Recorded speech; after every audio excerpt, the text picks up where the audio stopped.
Et vous vous souvenez certainement de ce fait divers dramatique qui avait ému toute la France en janvier 2011. Laetitia, une jeune femme qui fait une mauvaise rencontre sur une plage du côté de Pornic. Laetitia qui sera tuée, démembrée. Son assassin, Tony Meillon, sera condamné en 2013. Si on reparle aujourd'hui de ce fait divers, c'est que à partir du livre qui a été écrit à l'époque en collaboration d'ailleurs avec la famille, France 2 prévoit de faire un téléfilm qui est déjà lancé, produit. On fait des repérages en ce moment à Pornic. On est en train de chercher des personnages féminins. Émotion terrible du côté de la famille qui ne s'attendait pas à revivre finalement ce drame et qui n'a pas surtout été approché par la production. Nous sommes ce soir en ligne avec sur Europe 1 avec l'oncle de Laetitia, monsieur Stéphane Perret.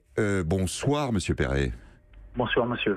Vous êtes l'oncle de Laetitia, vous avez décidé avec votre épouse Delphine de lancer une pétition pour tenter de mobiliser les Français contre l'idée de cette série. Pourquoi ? Déjà en priorité parce qu'on ne nous a pas contactés, on ne nous a pas appelés, on ne nous a pas demandé notre autorisation, donc je trouve ça irrespectueux de leur part. Personne au niveau de la production, au niveau des repérages qui sont en cours dans la région de Pornic n'est venu vous voir ?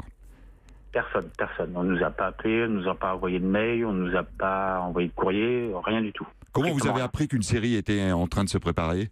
On a appris ça par des amis qui ont vu un message sur Facebook comme quoi une série allait se préparer. Pour vous, il y a des limites à la fiction pour qu'elle rejoigne la réalité, et cette manière de mettre en scène le drame que vous avez vécu familialement est quelque chose de douloureux.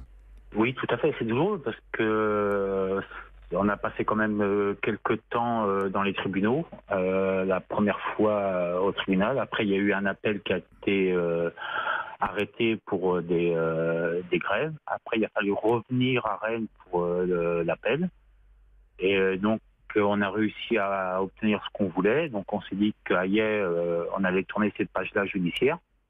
Et voilà que ça recommence. Et en plus, pour une série sur laquelle on n'a pas donné notre accord. On vient tourner en plus sur les lieux du drame, j'allais dire chez vous. Voilà.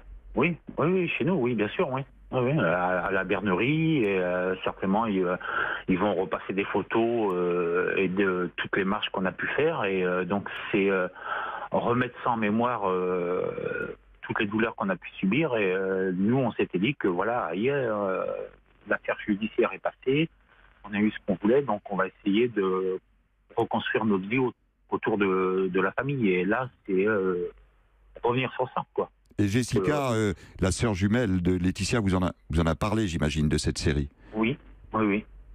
Et elle veut pas du tout, elle veut qu'elle est comme nous. Voilà, c'est bien de ne pas oublier, il y a aucun problème, hein, mais de faire une série, un feuilleton ou un film sans autorisation, je vois pas l'intérêt, à part faire du mal aux personnes. Je vois pas où est l'intérêt, quoi, parce qu'ils nous ont même pas demandé l'autorisation et contacté pour savoir ce qu'on en pensait. Déjà, ne serait-ce que de savoir ce que nous on en pense, surtout Jessica. Vous attendez beaucoup de la pétition que vous avez lancée ? Vous avez espoir de faire reculer la production ? Je vais vous dire franchement, je pense pas. On a vu avec notre avocat, et notre avocat nous a dit qu'à partir du moment où il ne se servait pas du nom de famille, ça se fera automatiquement. Je trouve ça dommage parce que de toute façon, d'une manière ou d'une autre, toutes les personnes qui ont suivi cette histoire-là savent très bien de quoi et de qui on parle. Donc, même si le nom de famille n'est pas mis là, on sera mis encore devant la lumière de tout le monde. Donc, nous, on a assez subi et on aimerait vraiment qu'on nous laisse tranquille, quoi.